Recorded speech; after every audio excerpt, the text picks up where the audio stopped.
So in this part, let us talk about more concept related with the thyroid gland. This is thyroid gland. This thyroid gland consisting of two lobes, right lobe and left lobe. This right lobe and left lobe are connected with each other with the help of middle isthmus. So each lobe of thyroid gland consisting of number of thyroid follicles. I have drawn here one thyroid follicle.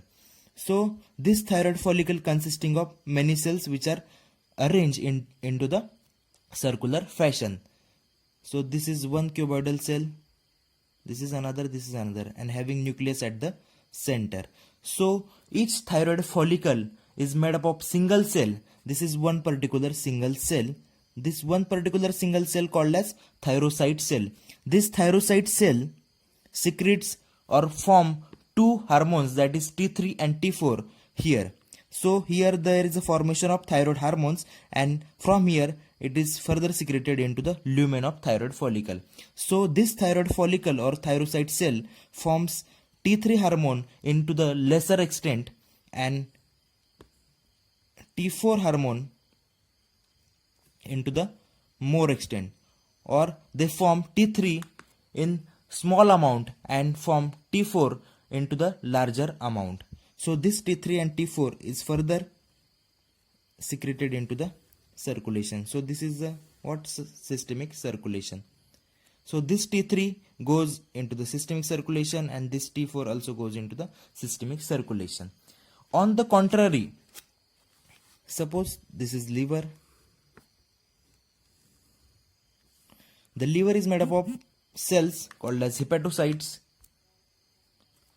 This hepatocytes forms particular proteins, that is thyroid binding globulin, thyroid binding prealbumin, as well as thyroid binding albumin. So this sorts of protein goes into the circulation.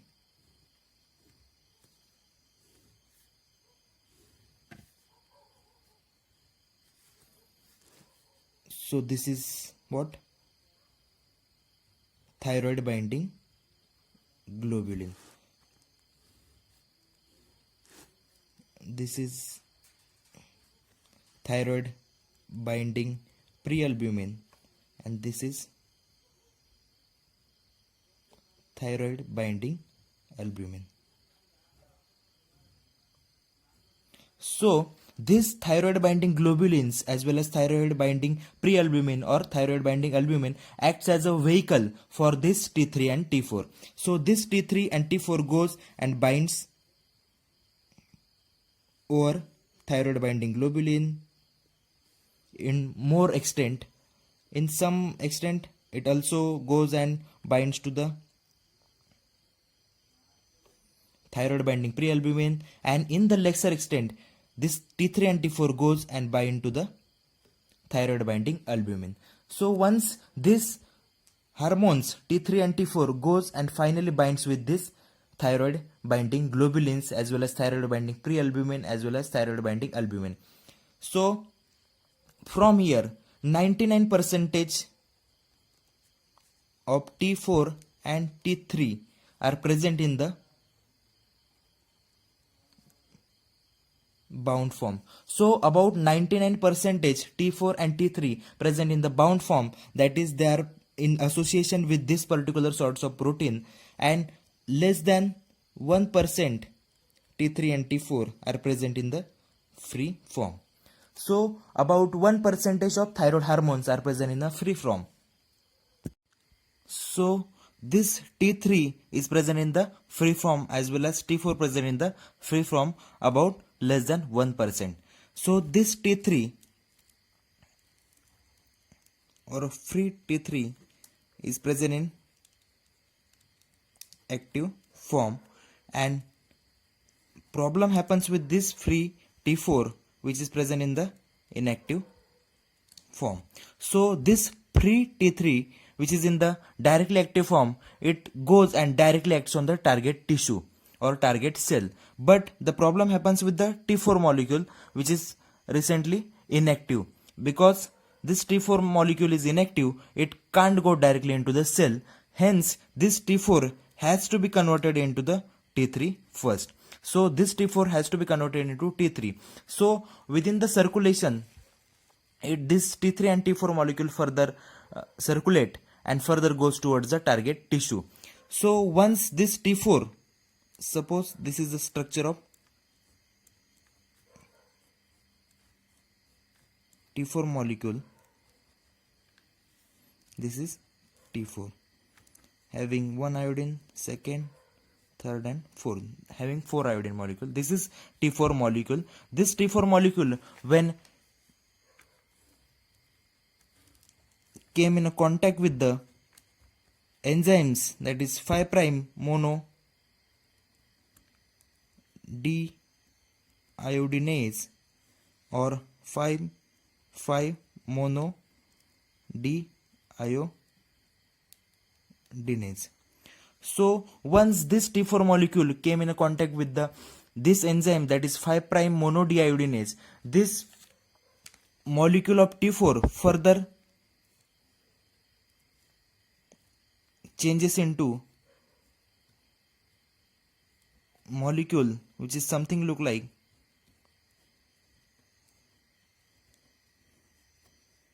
having 1, 2 and 3 iodine molecule. So this particular structure get formed from this T4 molecule in the presence of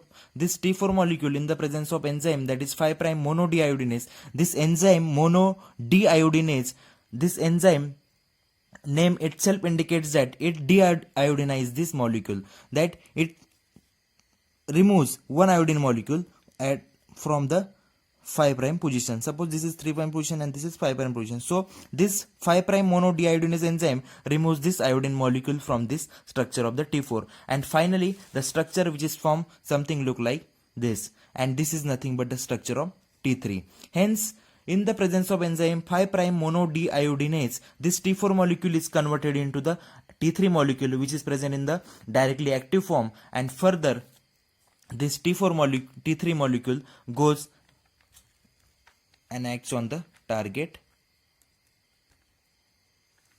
cell. So what happened with this 5 mono deiodinase enzyme? So this T4 molecule also came in contact with the 5 mono deiodinase enzyme, and this T4 molecule further converted into the molecule which is something look like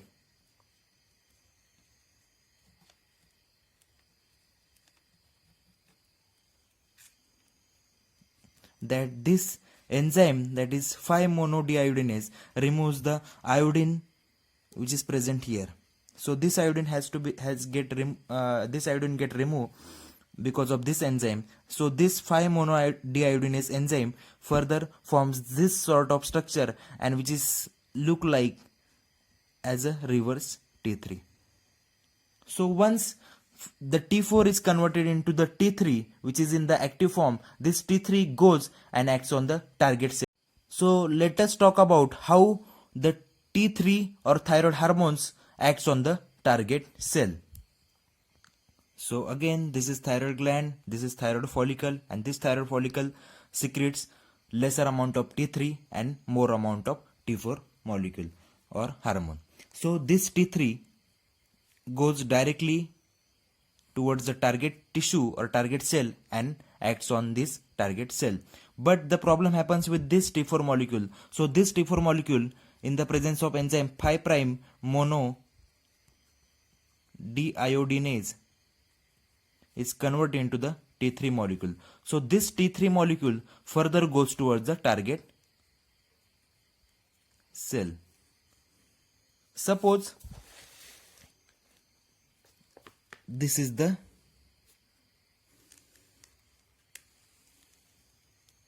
target cell and this is the nucleus of the target cell. So this nucleus of the target cell consisting of double-stranded DNA. So this DNA consisting of number of genes. So there are numerous genes present on this DNA. Suppose these are particular sorts of genes. So this particular sorts of gene, the genes present in this structure, These are called as hormone responsive element. It is called as hormone responsive element. So these sorts of genes are called as hormone responsive element, which are responsive to the hormone, particular hormone, that is thyroid hormones. So this T3 molecule goes to a target cell. This is nothing but the target cell. So this T3 molecule come here, and when this T3 molecule further enters into the cell,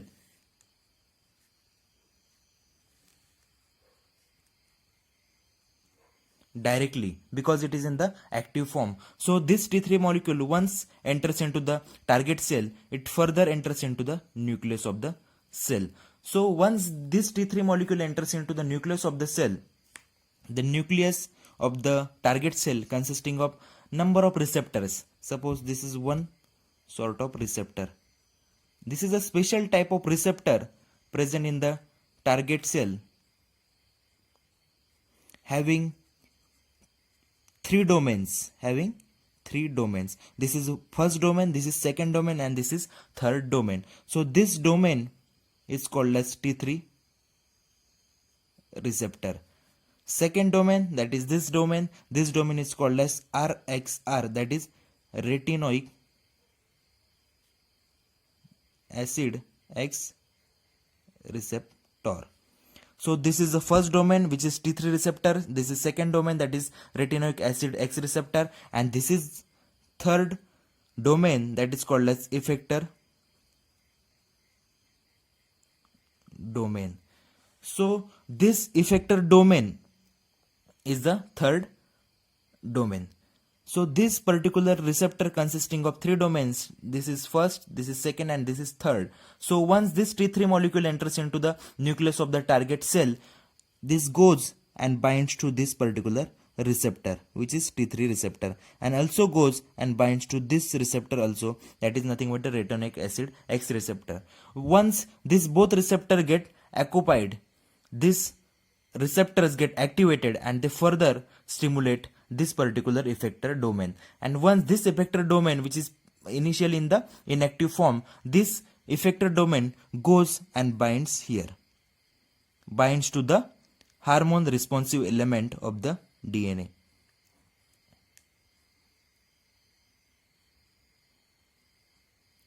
So this effector domain goes further and binds to the hormone responsive element when it get activated. So once this effector domain goes and binds to this hormone responsive element which is present on the DNA, this particular sorts of genes get activated. These genes get activated, that is nothing but the genomic expressions get changed. And once their genomic expressions get changes, this hormone responsive elements or this particular sorts of genes get further transcript. They further transcript into the number of mRNA molecule. This is one particular mRNA molecule. So thousands of genes get activated at the same time. This is one particular sorts of gene set. So this is one particular sorts of gene set, and as like this sort of gene set, there are thousands of genes activated at the same time. So this is one particular gene set.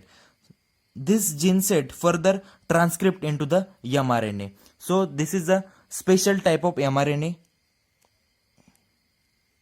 get formed. This mRNA further goes and binds with the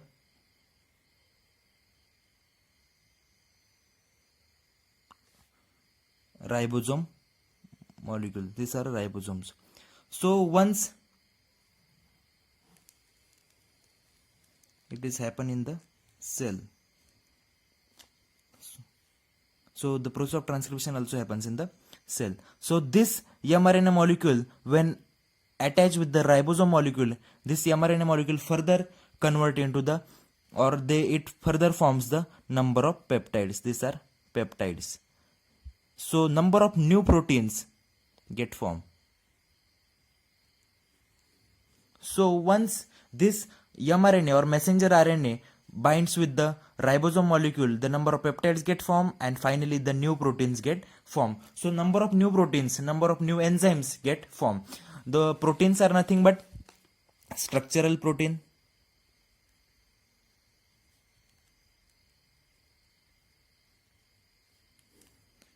the structural protein consisting of many proteins. This protein which is called as structural protein. So this structural protein helps in the growth as well as maturity. So this structural proteins helps in the growth and maturity at physical level or as well as at mental level.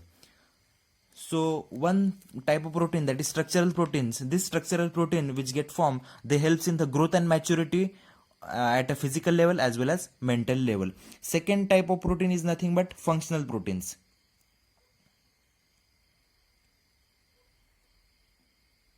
So this functional protein helps in the metabolism, of cell. So these functional proteins are nothing but enzymes. So this functional protein helps in the metabolism of the cell, which regulates the metabolism of cell. And third type of proteins are nothing but regulatory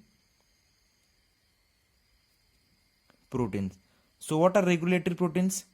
Regulatory proteins are like transporters. The different transporters are the examples of regulatory proteins. Different transporters are the examples of regulatory protein. For example, sodium, potassium, ATPases. So once this new number of new or thousands of new proteins get formed, this regulatory protein further activates the number of sodium, potassium, ATPases which are present on the cell. So number of sodium, potassium, ATPase pump present on the cell get increased.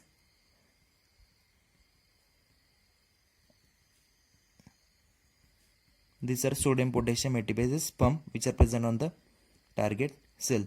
So number of sodium, potassium, ATPase pump get increased. Once the number of sodium, potassium, ATPase pump get increased, this pump further utilizes more and more amount of ATP. Once this pump uses more and more amount of ATP, that nothing but this cell utilizes more and more amount of ATP molecules. And once this cell uses more and more amount of ATP, that is nothing but it utilizes more and more amount of oxygen, and it further develop more and more amount of energy and heat is produced. Once the more and more amount of energy get produced, it leads to the heat production. And once the heat is produced, it increases the basal metabolic rate of the cell. So in this way, T3 acts on the target cell. So let us recap how T3 acts on the target cell. So this free T3 and free T4, this T4 has to be converted into T3 because it is in the inactive form. So this T4 in the presence of enzyme, that is 5' mono deiodinase, enters get converted into the T3 molecule. So this T3 molecule goes and acts on the target cell. Suppose this is the target cell. So once this T3 molecule enters into the target cell, or T3 hormone enters into the target cell, this is the nucleus of cell. This T3 molecule or T3 hormone further goes into the nucleus of the cell. Once this T3 molecule enters into the nucleus, it further binds with two sorts of receptor. This is a T3 receptor and this is retinoic acid X receptor. Once this both receptors get satisfied, they get activated, and once these both receptors get activated, they further stimulate this effector domain. So this effector domain once get activated, which is present initially in the inactive form, this initial or this effector domain once get activated, it further goes and binds to this sorts of gene which are called as hormone responsive element of the DNA.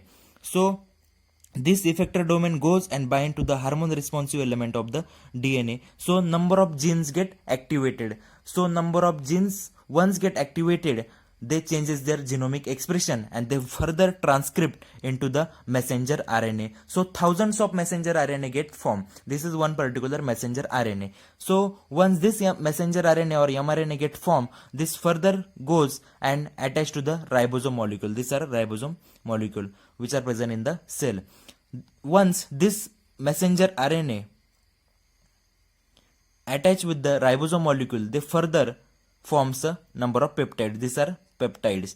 That is, number of new proteins get formed and number of new enzymes get formed.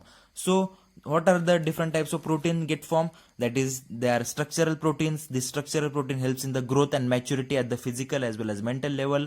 The functional proteins which helps in the metabolism of the cell. And third is that is regulatory proteins. So regulatory proteins are nothing but the different transporters. So what are the examples? That is, first example is sodium potassium ATPases pump.